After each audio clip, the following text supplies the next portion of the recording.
Welcome to the Hobart commuter.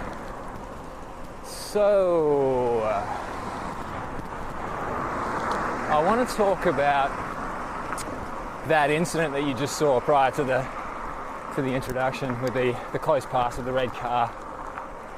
Namely, I want to talk about why it happened, or basically why I think it happened. And to that end, what I'm going to do, just make sure this person's looking at me, is take you to the scene of actually where it happened, the intersection. And in fact, what I want to do is take this opportunity as well to show you guys a series of intersections, including that one along Argyle Street, that potentially pose problems for me, and I assume for a lot of cyclists.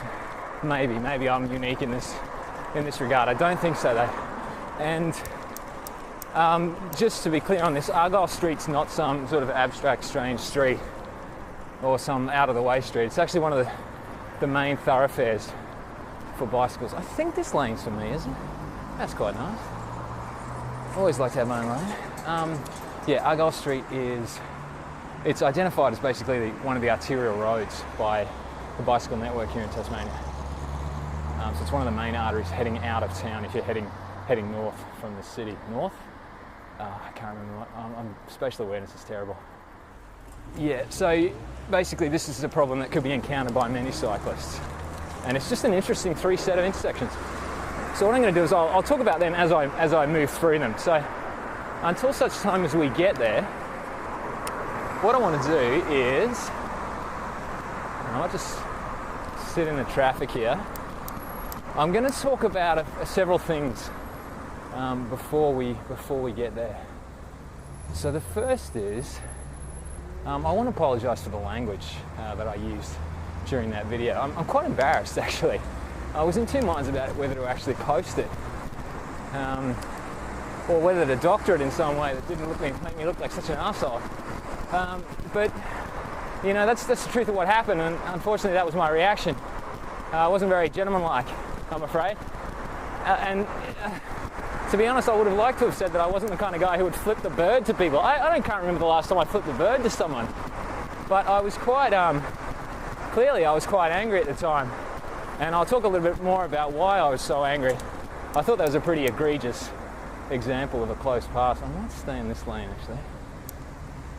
Yeah, so again, I apologise if that caused offence to anyone watching this, but I mean, that's just the reality of what happened, so I might as well present an honest picture. Number two, what was number two? Oh yeah, so there wasn't anything that kind of preempted that action on behalf of the car. Like if I saw that, I would be suspicious that that car and that bike had a run-in before we had that altercation. No such thing. That was the first encounter I had with that car. I went back through the footage to check out whether or not we'd met before, and he just came out of a car park. He or she came out of a car park, and I was in the other lane, so we had no interaction whatsoever. I might just go down here though.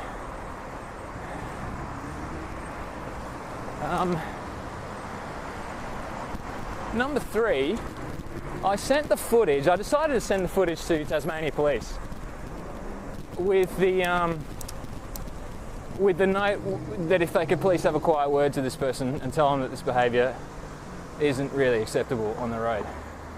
Now, to which they replied, God bless them, they said, yeah, we're very good at having quiet words with people, and they'd be very happy to do that, of course, if they review the footage. Thank you. And I didn't do that just because I didn't do that to be vindictive. I mean, I was upset at the time. Obviously, I was upset at the time. You can see that. But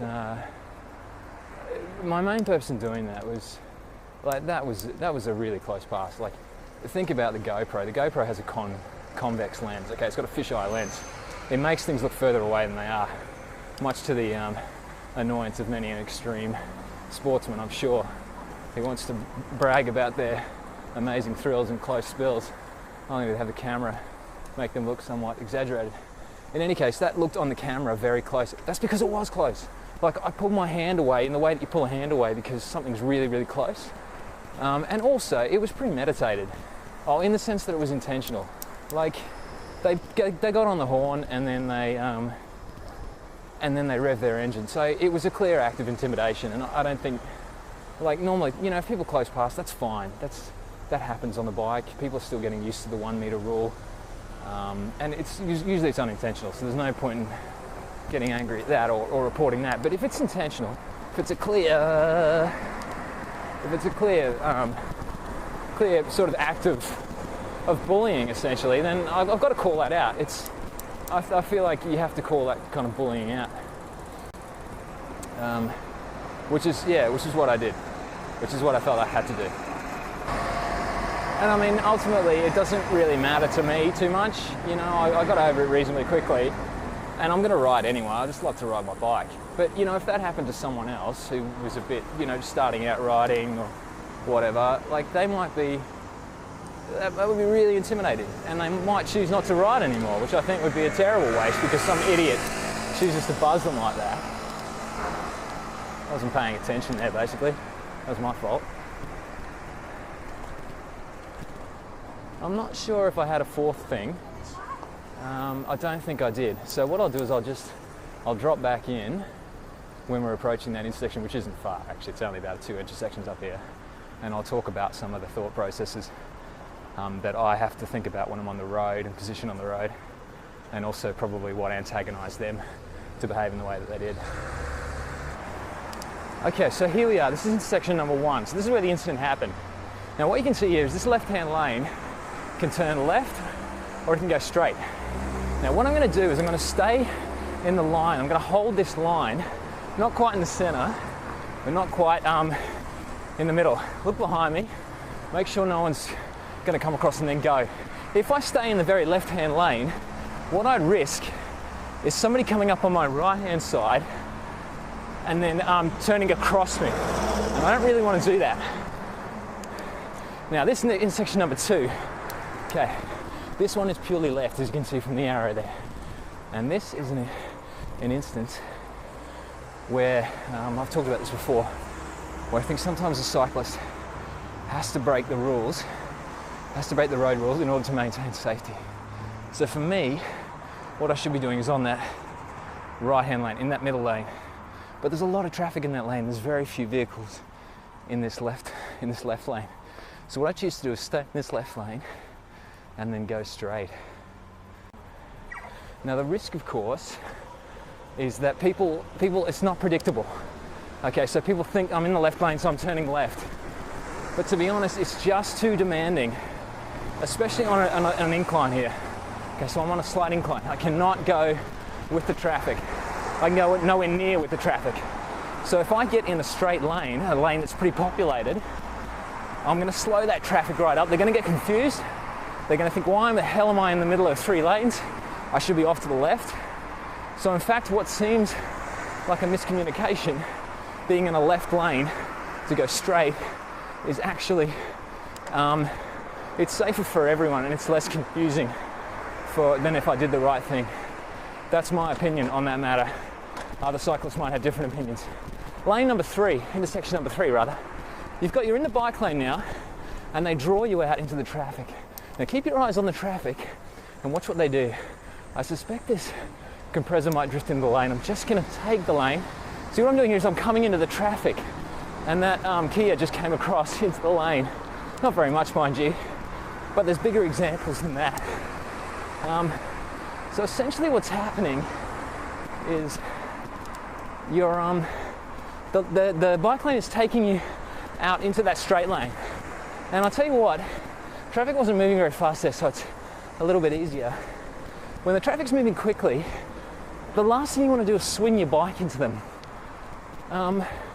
Again, I don't want to be too critical of actually having your own lane and your own path through the intersection, because it's really valuable as a cyclist to get that kind of recognition on the road and that basically validity that you belong.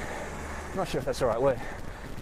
So I don't actually have any other suggestions about how you can improve that particular intersection, so I can't be too critical of it.